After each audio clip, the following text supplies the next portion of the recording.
Hello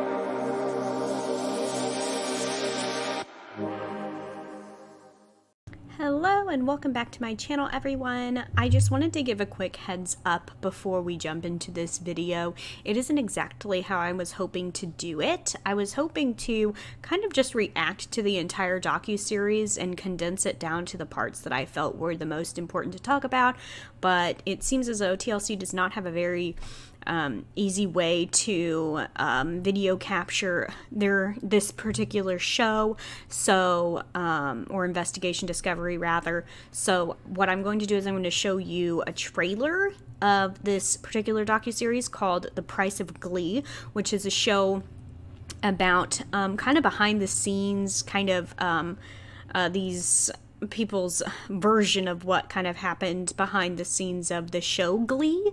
And I'm just going to show you the trailer, and then I'm going to just talk about the actual show and my thoughts about particular parts about it without reacting to the actual docuseries. So let's get started and kind of see what's going on with it.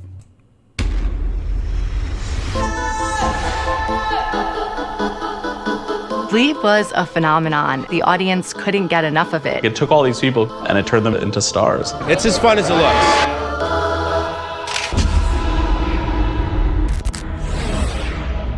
She says, it's about Corey. I'm like, what? She says, he's dead.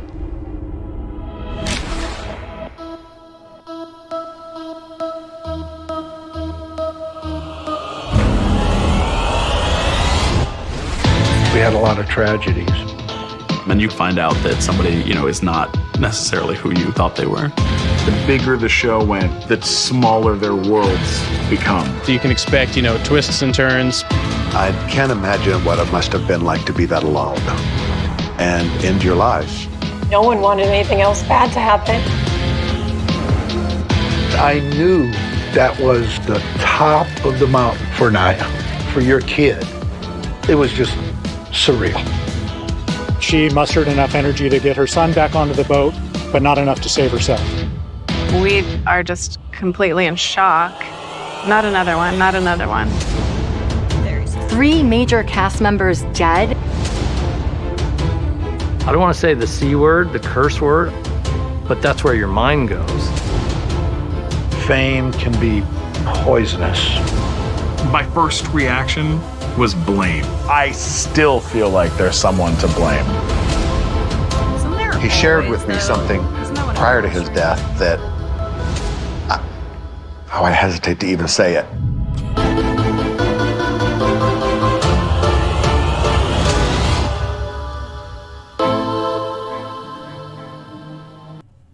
So the first thing I really want to point out about this docuseries is the way that it's kind of set up and edited was very dramatic and very dark, like honestly almost serial killer documentary-esque, very true crime. It wasn't like lighthearted whatsoever, which I understand a lot of the content of this docuseries is not lighthearted at all, because we do see, as even the trailer pointed out, and it points out at the very beginning of the docuseries, is that they all rose to fame very quickly, and 3 of the main cast members passed away. The first episode is very much in regards to their pasts and the main characters, kind of where they come from, especially a lot of focus is on Corey Monteith and a little bit on Lea Michele as well, a little bit here and there, but really the first 2 episodes are hyper focused on Corey Monteith and on his backstory, kind of where he came from and his struggles in life, and kind of some information about like where he lived and just like how he struggled with substance and alcohol abuse, and how that, really played into his life, and it continued to up until, he passed away. But they even interviewed a roommate that he had and just kind of got some backstory on that too, about where, he came from and where he wound up and all of that right before and during the show. And it really just kind of focused a lot on their rise to stardom and how fast that happened and how it really affected them. I wouldn't really call this docuseries very interesting at all, to be honest with you. I found that it wasn't interesting primarily because none of the cast members were ever interviewed. There wasn't any, like, bigger names, I guess, asked questions, giving their point of views. Anytime that you did see them really say anything, it was clips from old interviews, like we see Lea Michele talking to Ellen DeGeneres and all of that.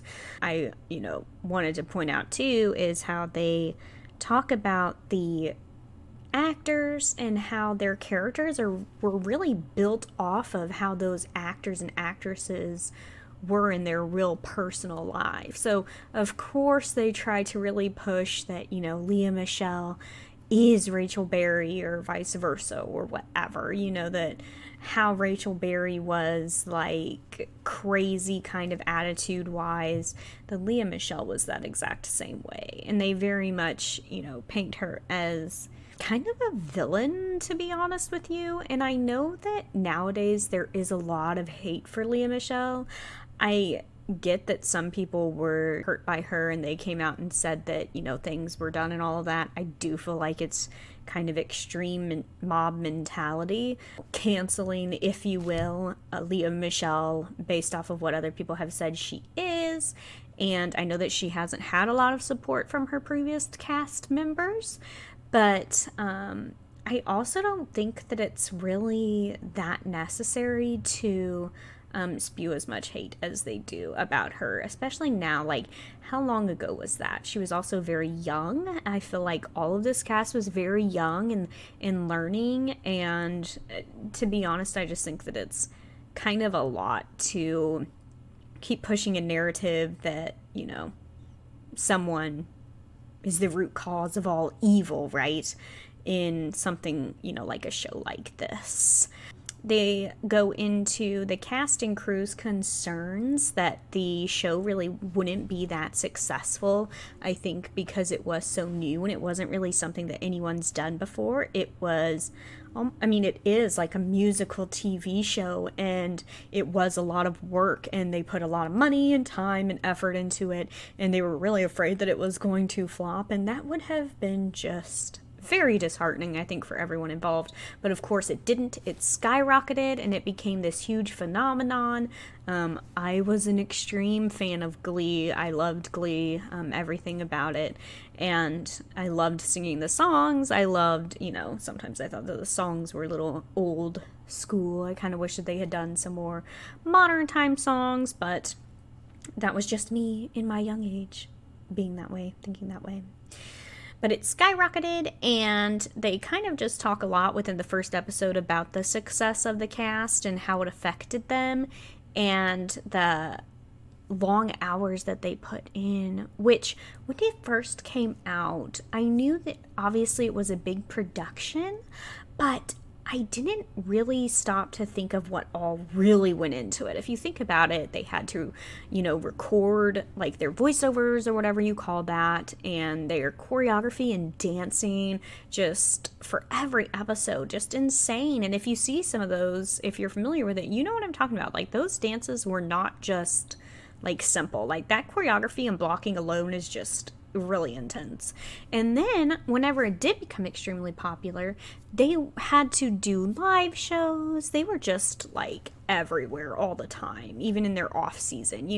Like a lot of shows, they get several months where they're not really doing anything for the show, but I don't think that was the case with Glee.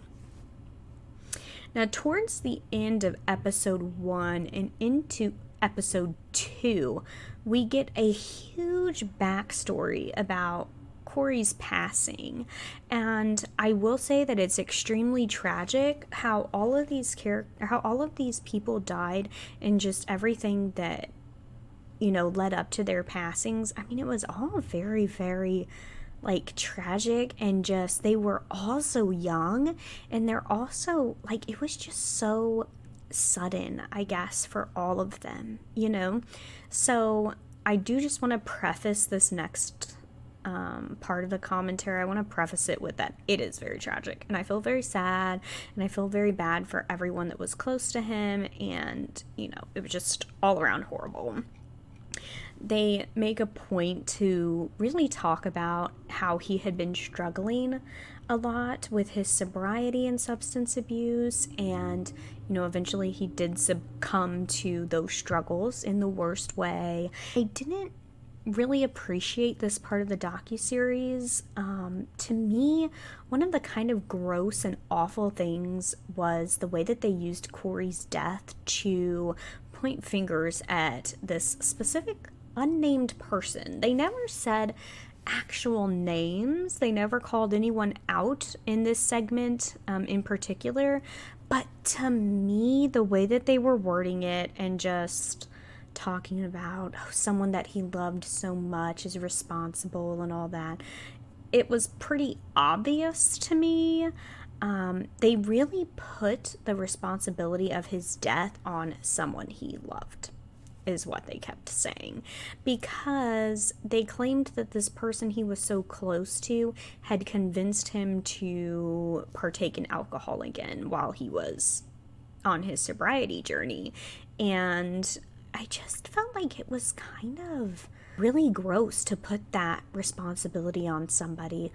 I also feel like it's very dangerous to do that. Say that you put that on someone who wasn't emotionally resilient or didn't have like a good support system. I would say that blaming someone for this type of thing would lead to something very life-altering, if you know what I mean.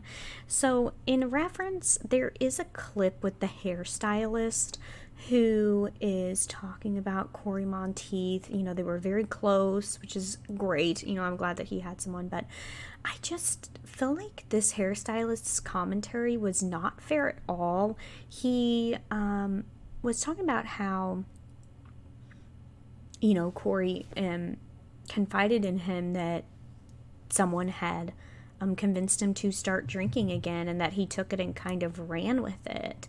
And I agree that, like, yes, it's best that if you love someone, you don't encourage them to drink if they're on a sobriety journey, for sure. Like, you don't want to start that snowball, you know, if you will.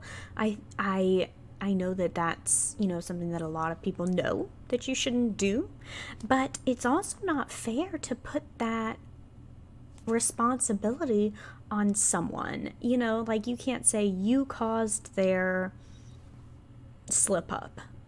Like, you can't say, like, I mean, I guess you can say it, but it's very dangerous. Substance abuse is very real, and it is a life struggle for some, and I seriously feel for them, and, you know, I hope that they have nothing but support, but it's no one else's responsibility to keep you clean. Let's go ahead and just speculate, right, that they keep saying someone that he loved, and then one of his friends keeps saying, like, that he feels like one person is responsible. We all know that Lea Michele and Corey Monteith were dating, right, at the time. So I think that it's only, like, logical for your mind to go there and to think that that's who they're talking about. So say that they are insinuating that Lea Michele caused his sobriety slip. She was only 22 when the show aired, right? So when she was with him, when all of this was just taking off and going crazy, she was in her very early 20s.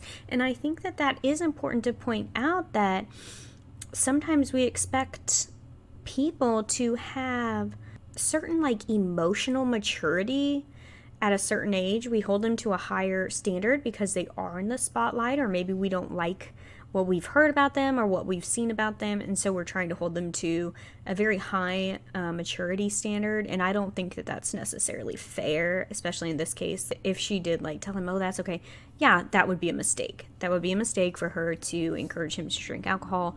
But is it really something that needs to be insinuated, like, on a docuseries where, like, she can't even defend herself? I don't know. I find that very unfair and kind of off-putting, to be honest with you. It really takes episode about halfway through, honestly, or the first part of episode 3, for us to really get into anything besides, like, the uprising of the show and the fall of Corey Monteith and all of that situation. So by now we're getting into episode 3, and we're just now talking about Mark Salling and Naya Rivera. They dated for some time. I don't think it was a very, like, long-lasting relationship. Really, most of the cast was kind of dating around each other, so that's, you know, just kind of par for the course. When you got a bunch of young teenagers together, or young people together, yeah, that's gonna happen. So one thing I do want to touch on, I don't really want to go into it a whole lot because I don't know what is completely allowed on YouTube, and I just kind of want to dance around, like, the criminal history of this guy, because I would just encourage you to go do research if you don't already know. Chances are, if you have clicked on this video, you already know about Mark Salling's criminal history, but if you don't, I encourage you to research this yourself. So they kind of honestly skim over his criminal history and what he was accused of, and they don't really go a whole lot into it. And they even kind of skirted over his death. And I guess that they didn't really want to focus too much on it, but I just kind of feel like, I guess it's probably because he passed away. They don't want to, like, talk too much ill about the dead, but at the same time, like, they put Corey's sobriety basically pretty much all onto Lea Michele and called it her fault. But they don't want to talk about an actual criminal past of one of the cast members who had also made very unsavory comments and straight up lied about his age whenever he auditioned for the show. So that's also something to keep in mind about this guy. I hate that some people in the interview straight up called him a great guy, because he was not a great guy. Like, if you read up on what he did, like, he absolutely was not great in any way. I mean, maybe he was nice to some people, maybe he, like, was a friend in a way, but I can't imagine, like, saying, oh yeah, Mark Salling was a great guy, you know, really great, really great. Lea Michele was a villain. Lea Michele is a terrible person. She needs to be canceled because someone said that she said this. No, it just doesn't make sense to me. Once we're past the Mark Salling stuff, there is a little tidbit of information that honestly, it kind of pissed me off that it didn't get more light than it did. It was, like, kind of pushed to the side, just mentioned very briefly. I don't know if that's because it involves the characters from kind of the second round of the Glee cast, the younger crew that came in. The girl that played Marley and the guy that played Ryder, they were dating in real life, right? So she came out, after they were dating, she came out with a video talking about how she was domestically hurt in so many ways, and it really just got, like, skimmed over and not really talked about. I had never even heard of this until I watched this docuseries, which is kind of sad considering everything else that I, know about the Glee cast and everything that's just kind of been thrown out there into the public eye so strongly. It really came as a shock to me, which, they said that she never said names, which, seems to be kind of the general consensus of this thing, right? Like, everyone here, they like to just, like, not say names. But she didn't say names, completely understandable, because, if she was harmed in any way, it can be very hard to say names. You don't want to just throw that out there. In her case, no one's talked about that. And they're, within the docuseries, they say that they're assuming that it was the guy that played Ryder. Now, I don't know if that's, the case or not. She could have had a boyfriend before him, after him, whatever. I don't know, because I don't know much about this situation. But I did just personally find it very interesting that it was like a 10-second clip in this entire series. And they didn't say really anything else about it. But they'll spend, like, a long time insinuating that, Lea Michele did this and that to Corey. She did it to other people, that her attitude is just so awful. She forced them all back to work way too fast. And just, it seemed like they really had it out for her. Not gonna lie. But anyway, after all of that to do, then we finally go into Naya's kind of backstory. I found, out of everybody's, I found hers to be the most believable and genuine because they had her father there. So he was a big part of these interviews, actually. They talk about the lake that she went boating on. They went into how it can be known to have very dangerous waters, and while we don't know exactly what happened to her on that day, we do know the conditions could have been less than favorable for swimming and boating. Just, it's very sad, you know, her father got a call in the middle of the night and all that, and I am very sorry for her family and for her loved ones, and that's just an awful tragedy. Like, her son, oh my gosh, I can't even imagine that, and no one deserves that. Like, this is just, you know, a lot for everyone to process and kind of go through. I thought it was very sweet that the cast was so supportive of this situation with her and really just came together and, you know, offered their support and everything. It was, you know, very sweet to see. Basically, that was it as far as the docuseries goes, like, that I touched upon. That's pretty much it. There wasn't a whole lot else to really talk about on it. Honestly, my closing thoughts, I'll just say that this docuseries really didn't do anything for me. Like, as a major Glee fan back in the day, I felt like it was just a way for them to kind of make some jabs here and there, honestly, and just kind of put, like, their spin on things. I don't know. It just didn't feel super, super genuine to me, I guess. I don't know. Just didn't really do any justice to the goings on besides, like, the fanfare and then the actual, like, honest truths about, like, the passing of some of the cast members. I wish that at some point we could have a real documentary. I say real, that's kind of rude, but a documentary made where they actually interview the cast and, you know, get perspectives from them. Like, I want to hear what they have to say about it. I want to hear how it affected them. Like, I don't really care about an entertainment reporter's opinion about it, truth be told. It just seems kind of, like, wasteful. I don't know.